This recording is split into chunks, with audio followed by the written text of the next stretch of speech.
मेघनाथ का वध लक्ष्मण जी ने ही क्यों किया था, आज इस बारे में चर्चा करेंगे।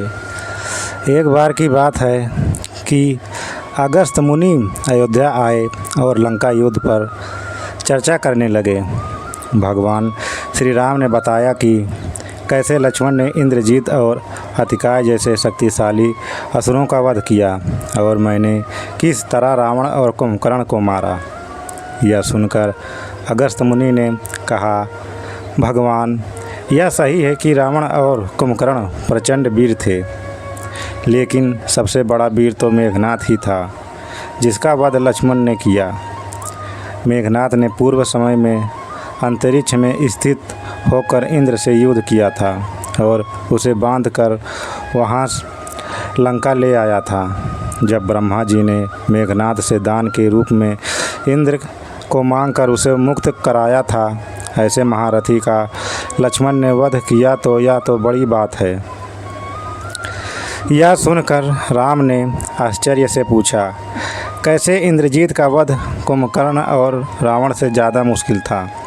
अगस्त्य मुनि ने कहा, प्रभु, इंद्रजीत को वरदान था कि उसका वध वही कर सकता था जो 14 वर्ष तक ना सोया हो, जिसने 14 साल तक किसी स्त्री का मुख ना देखा हो और जिसने 14 साल तक भोजन ना किया हो। यह सुनकर प्रभु श्री राम बोले, परंतु वनवास काल में लक्ष्मण हरदम मेरे ही साथ थे। मैं उनके हिस्से का फल फूल देता रहा। मैं सीता के साथ एक कुटी में रहता था। बगल की कुटी में लक्ष्मण थे। फिर सीता का मुख भी ना देखा हो और 14 वर्षों तक सोया ना हो, ऐसा कैसे संभव हो सकता है। अगस्त्य मुनि समझ रहे थे कि प्रभु श्री राम सब जानते हैं, लेकिन फिर भी मुझसे पूछ रहे हैं।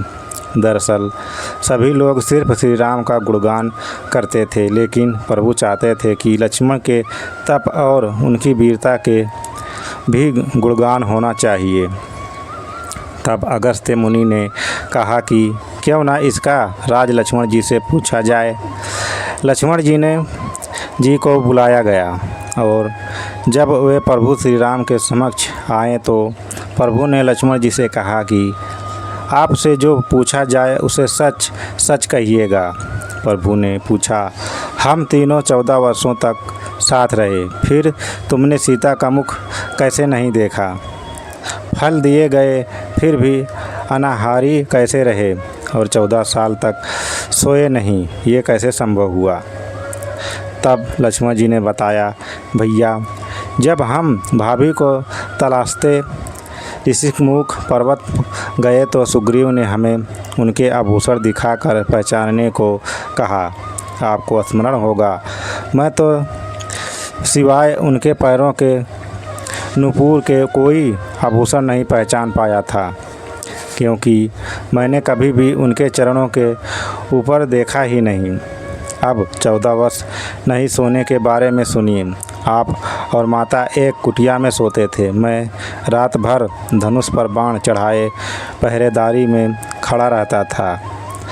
निद्रा ने मेरी आंखों पर कब्जा करने की कोशिश की तो मैंने निद्रा को अपने बाणों से भेद दिया था। कहते हैं कि लक्ष्मण के बदले उनकी पत्नी 14 वर्ष तक सोती रही। निद्रा ने हार कर स्वीकार किया कि वह 14 साल तक मुझे स्पर्श नहीं करेगी, लेकिन जब श्री राम का अयोध्या में राज्य अभिषेक हो रहा होगा और मैं उनके पीछे सेवक की तरह छत्र लिए खड़ा रहूँगा, तब वह मुझे घेरेगी। आपको याद होगा, राज्य अभिषेक के समय मेरे हाथ से छत्र गिर गया था। अब सुनिए कि मैं 14 साल तक अनाहारी कैसे रहा। मैं जो फल फूल लाता था, आप उसके 3 भाग करते थे। एक भाग देकर आप मुझसे कहते थे, लक्ष्मण, फल रख लो। अपने कभी फल खाने को नहीं कहा। फिर बिना आपकी आज्ञा के मैं उसे खाता कैसे? मैं उसे संभाल कर रख दिया। सभी फल उसी कुटिया में अभी भी रखे होंगे। प्रभु के आदेश पर लक्ष्मण जी चित्रकूट की कुटिया में से वे सारे फलों की टोकरी लेकर आए और दरबार में रख दिया। फलों की गिनती हुई, 7 दिन के हिस्से के फल नहीं थे। प्रभु ने कहा, इसका अर्थ है कि तुमने 7 दिन तो आहार किया था। लक्ष्मण जी ने 7 फल कम होने के बारे में बताया। उन 7 दिनों में फल खाए ही नहीं। जिस दिन हमें पिताश्री के स्वर्गवासी होने का सूचना मिली, हम निराहारी रहे। जिस दिन रावण ने माता का हरण किया, उस दिन हम फल लाने कौन जाता।